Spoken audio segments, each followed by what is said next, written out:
ዝድና ያለበት ሰው መጀመሪያም ተጎጂ እሱ ነው። አንድ ምቀኛ ሐሲድ የሆነ ሰው ሲያገኝ አይወድም፣ ሰው ሲመቸው አይወድም፣ ሰው ሲሳካለት አይወድም፣ እርር ይላል። የሰው ልጅ ደግሞ በዱንያ ዓለም ላይ ሲኖር አንድ ቀን ያገኛል፣ አንድ ቀን ያጣል።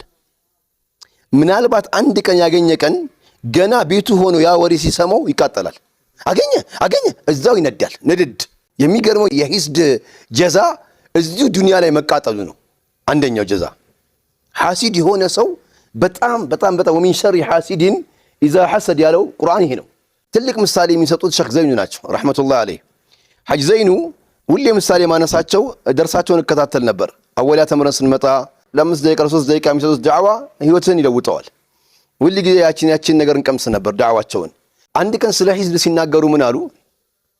ስለ ሂዝብ ሐሲድ የሆነ ሰው አሉ እንደ ውሻ ነው ምሳሌው አሉ። ውሻ ሊነክስ ሲመጣ ትሮጥና ድንጋይ አንስተህ ተወረውርበታለህ አሉ። ልክ ድንጋይ አንስተህ ተወረውርበት ውሻው የተወረወረውን ድንጋይ ለመንከስ ይሮጣል አሉ። መንከስ ያለበት ግን ማንን ነበር? ወርዋሪውን ነበር አሉ። ሰውየውን ነው መንከስ ያለበት አሉ። ስለዚህ አሉ ልጆቼ እዚህ ጋር አስምሩ አሉ።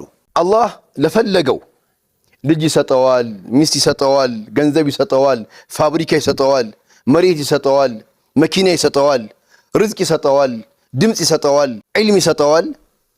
ሰዎች ይመጡና እሱን ያሐስዱታል። ወይ በዒልሙ ወይ በልጁ ወይ በስራ ሲሳካለት እሱ መቶ ያሐስዳሉ። መንገር ያለባቸው ለማን ነው?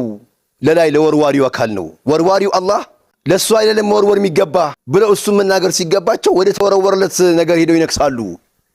ወርዋሪውን ነበር ሄደው መጠየቅ የሚገባቸው፣ ይግባኝ መጠየቅ የሚገባቸው። ለዚህ ነው አላህ ሱብሓነሁ ወተዓላ አም يحسدون الناس على ما آتاهم الله من فضله አላህ በሰጠው ጸጋ እንዴት ሰው ያስዳሉ? እንዲሁም በሌላ የቁርአን አያ የሚናገሩ ምን ነው? አሁን يقسمون رحمة ربك نحن قسمنا بينهم معيشتهم في الحياة الدنيا እነሱ ናቸው ዱንያን የሚያከፋፍሉት እኛን የምናከፋፍለው ብሎ በአላህ ስልጣን የሚገቡ ሰዎች አሉ። ስለዚህ አንተ ገብተህበት የሚስተካከልህን ነገር እነሱ ስላቃታቸው ያስዱሃል። ወይም ደግሞ እነሱ ካላበኩት የሚጓጉን የሚመስላቸው ሰዎች ሐሲዶች አሉ። እንደነዚህ አይነት ሰዎች ዱንያ ላይ ስላሉ ሸረ ደዋብ ምድር ረግጠው የሚሄዱ መጥፎ ሰዎች ስላሉ ወሚን ሸሪ ሐሲድን ኢዛ ሐሰድ ከምቀኛ ጠብቀኝ ብለህ ዱዓ አድርገህ ውጣ ነው ያለው።